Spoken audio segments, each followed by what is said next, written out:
কিছুদিন ধরে মনে হচ্ছে কি আমি একদম নিজেকে ভুলে গেছি। না একটু সুন্দর করে রেডি হই, না নিজেকে একটু মেনটেন করছি, কোথায় জানি হারিয়ে গেছি এরকম মনে হচ্ছে। তাই গত দুদিন ধরে আবারও চেষ্টা করছি নিজেকে একটু হ্যাপি রাখার। অ্যান্ড সবসময় আমি ট্রেন্ডিং সংগুলোতে ডান্স করতাম, সেটাও আমি করা ছেড়ে দিয়েছি। আমার আইডি, আমার পেজ চলে যাওয়ার পর আসলে মনটাই ভেঙে গেছে। চেষ্টা করছি নিজেকে একটু গুছিয়ে নেওয়ার। সো আমার এই ব্ল্যাক ড্রেসটা খুবই পছন্দ হয়েছে। খুব অল্প টাকায় এই ড্রেসটা বানিয়ে নিতে পারবে, 1500 থেকে 2000 টাকার মধ্যে বানিয়ে নিতে পারবে। এরকম একটা সুন্দর ইন্ডিয়ান টাইপ ড্রেস।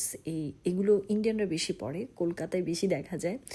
তো জর্জেট কাপড় দিয়ে খুব ইজিলি বানিয়ে নিতে পারবে টেলার থেকে, আর খুব সুন্দর ঘের দিয়ে বানানো।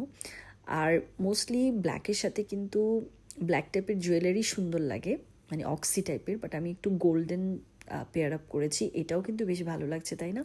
কেমন লাগছে তোমরা জানিও। এবং এই ড্রেস পরে আমি অনেকগুলো ডান্স করেছি, ভিডিও করেছি, তোমরা অবশ্যই বলবে কেমন লেগেছে। অ্যান্ড আমার জন্য খুব করে দোয়া করবে। আর নতুন নতুন অনেক কিছু নিয়ে আসার আমি চেষ্টা করছি। আর এই ব্ল্যাক ড্রেসটার সাথে আমি দুটো ব্যাগ আমি পেয়ার আপ করেছিলাম। আমার মনে হচ্ছে গোল্ডেন, যেহেতু জুয়েলারি পরেছি, গোল্ডেনটাও ভালো লাগছে এবং ব্ল্যাকটাও আসলে খুব একটা যে খারাপ লাগছিল তা না, বাট গোল্ডেন এগুলো বোহাইমান টাইপের ব্যাগ। সো আমার খুব ভালো লাগে, তোমরা প্রায় দেখো। অ্যান্ড আমার পেজেও এগুলো পাওয়া যায়, এই ব্যাগগুলো তোমরা চাইলে অর্ডারও করতে পারবে। সো এই তো, সবাই বেশি বেশি করে ফলো করবে queens by beauty and brave, beauty and brave and let's room by beauty and brave. And টিকটকে আমার সাথে থাকবে, টুনটুনি অথবা বিউটি অ্যান্ড ব্রেভ দিলেও পেয়ে যাবে আমাকে। সো এই তো, কেমন লাগছে একটু নিচে কমেন্ট করে জানিও। মিডল শীতে কি আমাকে ভাল লাগছে, না সাইডে? আমার মনে হয় ক্যামেরাতে দেখার পর মনে হচ্ছে মিডলেও আমাকে ভালো লাগছে, খারাপ লাগছে না খুব একটা। যদিও বা একটু মুটিয়ে গেছি, ইনশাল্লাহ আমি আবারও সব কিছু ঠিকঠাক করে ব্যাক করব ইনশাল্লাহ।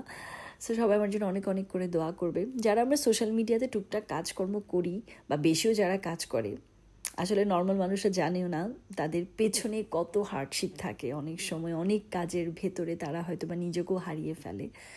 সো আমি অনেক ব্লেসড, আলহামদুলিল্লাহ। আমি চেষ্টা করি নিজেকে সবসময় হাসি খুশি রাখার এবং আল্লাহর সাথে কানেক্টেড থাকার ট্রাই করি, ভালো ভালো কাজ করার ট্রাই করি, ভালো ভালো চিন্তা করার ট্রাই করি, অলওয়েজ মানুষকে হেল্প করার ট্রাই করি। আর হেল্প করতে গিয়ে মাঝে মাঝে একটু মারাটাও খেয়ে যাই।